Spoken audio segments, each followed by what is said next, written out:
गरुड पुराणानुसार स्मशानातून निघताना मागे वळून का पाहू नये आणि कोणता चुकून शब्द आपण तोंडातून काढू नये याविषयीची माहिती मी तुम्हाला या व्हिडिओमध्ये देणार आहे। उपाय मराठी या चॅनलमध्ये आपले स्वागत आहे। माझे तुम्ही स्मशानाच्या बाबतीतले व्हिडिओ तुम्ही पाहिले असतील, गरुड पुराणाचे काही व्हिडिओ आहेत ते पाहिले असतील, नसतील तर अवश्य पहा। आपल्या सनातन हिंदू धर्मामध्ये एकूण 16 संस्कार सांगितलेले आहेत। त्यापैकी 16वा संस्कार हा संस्कार म्हणजे अंतिम संस्कार, म्हणजेच मृत व्यक्तीला दहन देणे असा मानला जातो। त्याला जोडूनच प्रथा, परंपरा, रूढीचे पालन केले जाते। वडीलधारी मंडळी सांगतात त्याप्रमाणे आपण वागतो, पण काही गोष्टींचं ज्ञान आपण अनुकरणातून व अभ्यासातून जाणून घ्यायला हवे। त्यापैकी एक म्हणजे अंत्यसंस्कारानंतर निघताना आपण स्मशानभूमीकडे मागे वळून पाहू नये। तसेच विशिष्ट शब्द आहेत ते आपण उच्चारू नये।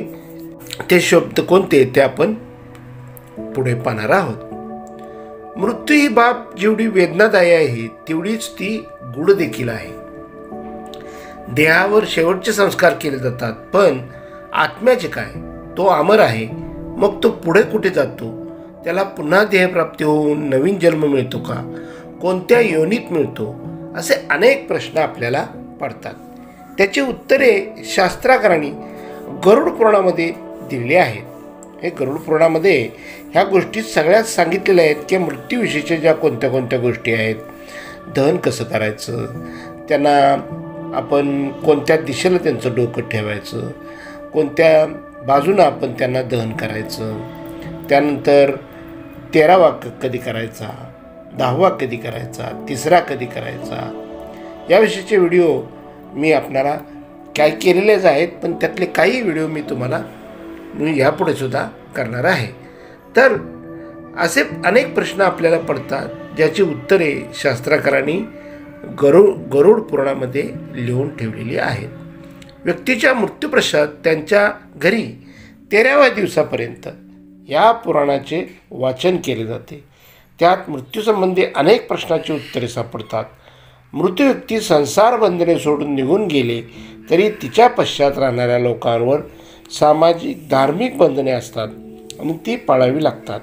त्यासाठी गरुड पुराणामध्ये काही नियम सांगितले आहेत। त्यातला मागे वळून पाहू नये, म्हणजे आपण स्मशानात गेल्यानंतर मागे वळून का पाहू नये? तर हिंदू धर्मामध्ये असे मानले जाते की अंत्यसंस्काराने शरीराचा नाश झाल्यानंतरही आत्मा कायम राहतो। अशा स्थितीत स्मशानभूमीतून बाहेर पडताना, म्हणजेच मागे वळून पाहिल्यास आत्म्याला पुढील जगात जाण्यास अडथळा होतो।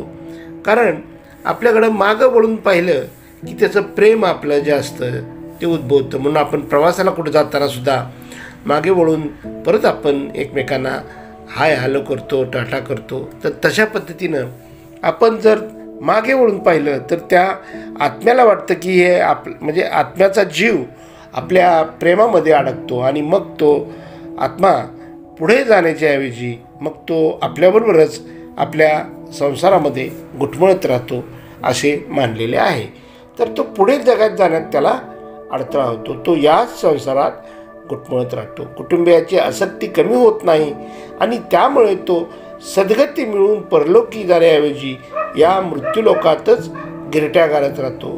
त्या आत्म्याला त्रास होऊ नये म्हणून विरक्त भावाने अंत्यसंस्कार झाल्यावर मागे वळून न पाहता पुढे निघून जावे असे गरुड पुराणात सांगितलेले आहे। तर अशा प्रकारे हे गरुड पुराणात सांगितले। घरी आल्यानंतर सुद्धा आपण तेलाचा दिवा लावायचा असतो, तो तेलाचा दिवा लावायचा आहे। आणि दुसरी सगळ्यात महत्त्वाची गोष्ट म्हणजे आपण कोणालाही भेटलो की निघताना चला येतो असे म्हणतो, तर हा येतो म्हणून निरोपसुद्धा आपण घेऊ नये। सवयीप्रमाणे सांत्वनाला गेल्यावर मृत व्यक्तीशी संबंधित असलेल्या कुटुंबाची भेट घेऊन स्मशानातून निघताना आपण येतो असे बोलून जातो। हा शब्द या प्रसंगी उच्चारणे योग्य नाही। गरुड पुराणानुसार अंत्यविधीसाठी स्मशानात गेल्यावर तुम्ही हे शब्द उच्चारले तर दुर्दैवाने तुम्हाला परत त्या स्थळी येण्याचा योग निर्माण होऊ शकतो। त्यामुळे आठवणीने हा शब्द आपण बोलणे टाळावे आणि येतोच्या ऐवजी चला जातो म्हटलं तर चालेल किंवा बाकीच्या आपण जे सांत्वन आहे ते सांत्वन आपण घरापर्यंत शेवटी गेल्यानंतर, म्हणूनच पूर्वी स्मशानातून डायरेक्ट त्या व्यक्तीच्या घरी जात होते. जाताना हातामध्ये हराळी घेत असत आणि ती हराळी आपण त्यांच्या घरी नेऊन एका पात्रात ठेवायची, हातपाय धुवायचे आणि मग तिथून आपण घरी जायचं होतं. आता अंत्यसंस्काराला गेल्यानंतर आपण आंघोळ करणं फार गरजेचं आहे. तर त्याविषयीची माहितीसुद्धा तुम्हाला मी पुढच्या व्हिडिओमध्ये देणार आहे. आंघोळ करायची आणि मग ज्यांच्या घरामध्ये मृत व्यक्ती झालेली आहे त्यांनी घर स्वच्छ करायचं. या अशा प्रकारच्या काय जे आहेत त्या का करायच्या असतात याविषयीची माहिती मी तुम्हाला माझ्या पुढच्या व्हिडिओमध्ये सांगणार आहे. तर अशा प्रकारे आपण स्मशानात गेल्यानंतर मागे वळून पाहायचे नसते. स्मशानात महिलांनी स्मशानभूमीत का जाऊ नये याविषयीसुद्धा माहिती मी तुम्हाला माझ्या पुढच्या व्हिडिओमध्ये सांगणार आहे. जर तुम्हाला ही माहिती आवडली असेल तर लाईक करा, कमेंट करा आणि माझ्या चॅनलला सबस्क्राईब करा. धन्यवाद धन्यवाद धन्यवाद.